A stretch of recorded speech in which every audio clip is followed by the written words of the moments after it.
حضرت یوسف علیہ السلام کنویں کی دیوار کے ایک ابہار پر کھڑے تھے۔ دل میں خوف بھی تھا، مگر یقین اس خوف سے کہیں بڑا تھا۔ اللہ پاک نے ان کے دل میں الہام فرمایا کہ غم نہ کرو، ایک دن تم انہی بھائیوں کو ان کے اس عمل کی خبر دو گے اور وہ تمہیں پہچانیں گے بھی نہیں۔ یہ اللہ پاک کا وعدہ تھا، اور اللہ پاک کا وعدہ کبھی ٹوٹتا نہیں۔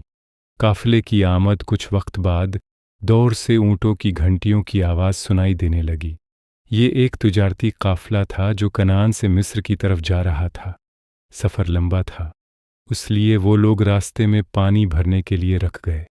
قافلے کے ایک آدمی نے کنویں میں ڈول ڈالا۔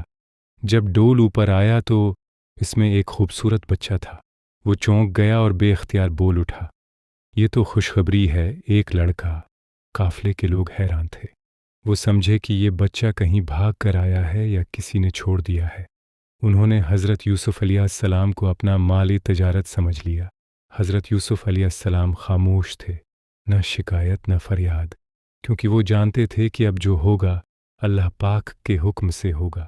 بھائیوں کی واپسی۔ جب حضرت یوسف علیہ السلام کے بھائیوں کو خبر ملی کہ قافلہ کنویں سے لڑکا نکال کر لے جا رہا ہے تو وہ دوڑتے ہوئے آئے۔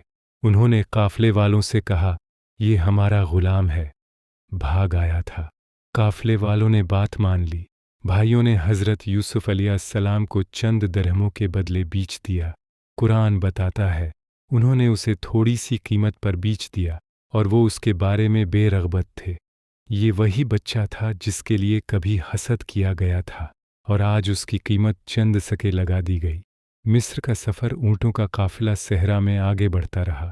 دن کی گرمی، رات کی سردی، اور حضرت یوسف علیہ السلام کا دل اپنے والد کو یاد کر کے بھر آتا تھا، مگر ہر قدم کے ساتھ اللہ پاک انہیں ایک نئے مرحلے کی طرف لے جا رہے تھے۔ یہ غلامی نہیں تھی، یہ بادشاہت کا راستہ تھا۔ عزیز مصر کی خریداری۔ جب قافلہ مصر پہنچا تو غلاموں کی منڈی میں خرید و فروخت شروع ہوئی۔ لوگ حضرت یوسف علیہ السلام کو دیکھ کر حیران رہ گئے۔ ایسی خوبصورتی، ایسی وقار، ایسا نور۔ آخرکار عزیز مصر کی نظر ان پر پڑی۔ وہ مصر کا وزیر خزانہ تھا، عقل مند، باوقار انسان۔ اس نے حضرت یوسف علیہ السلام کو خرید لیا اور اپنی بیوی سے کہا، اس لڑکے کو عزت سے رکھنا، ممکن ہے یہ ہمیں فائدہ دے یا ہم اسے بیٹا بنا لیں۔ یہ اللہ پاک کی حکمت تھی۔ کنویں سے سیدھا محل تک کا سفر۔ عزیز مصر کا گھر۔ حضرت یوسف علیہ السلام اب ایک غلام تھے، مگر ان کے اخلاق، سچائی اور کردار نے سب کے دل جیت لیے۔ وہ جھوٹ نہیں بولتے تھے، خیانت نہیں کرتے تھے، اور ہر کام احسان کے ساتھ کرتے تھے۔ اللہ پاک نے فرمایا، اور اسی طرح ہم نے یوسف کو اس زمین میں جگہ دی۔ عزیز مصر کے گھر میں حضرت یوسف علیہ السلام آہستہ آہستہ بڑے ہونے لگے۔ اللہ پاک نے انہیں علم، حکمت اور دانائی عطا فرمائی۔ یہ سب آزمائش کی تیاری تھی، کیونکہ آگے سب سے بڑی آزمائش آنے والی تھی۔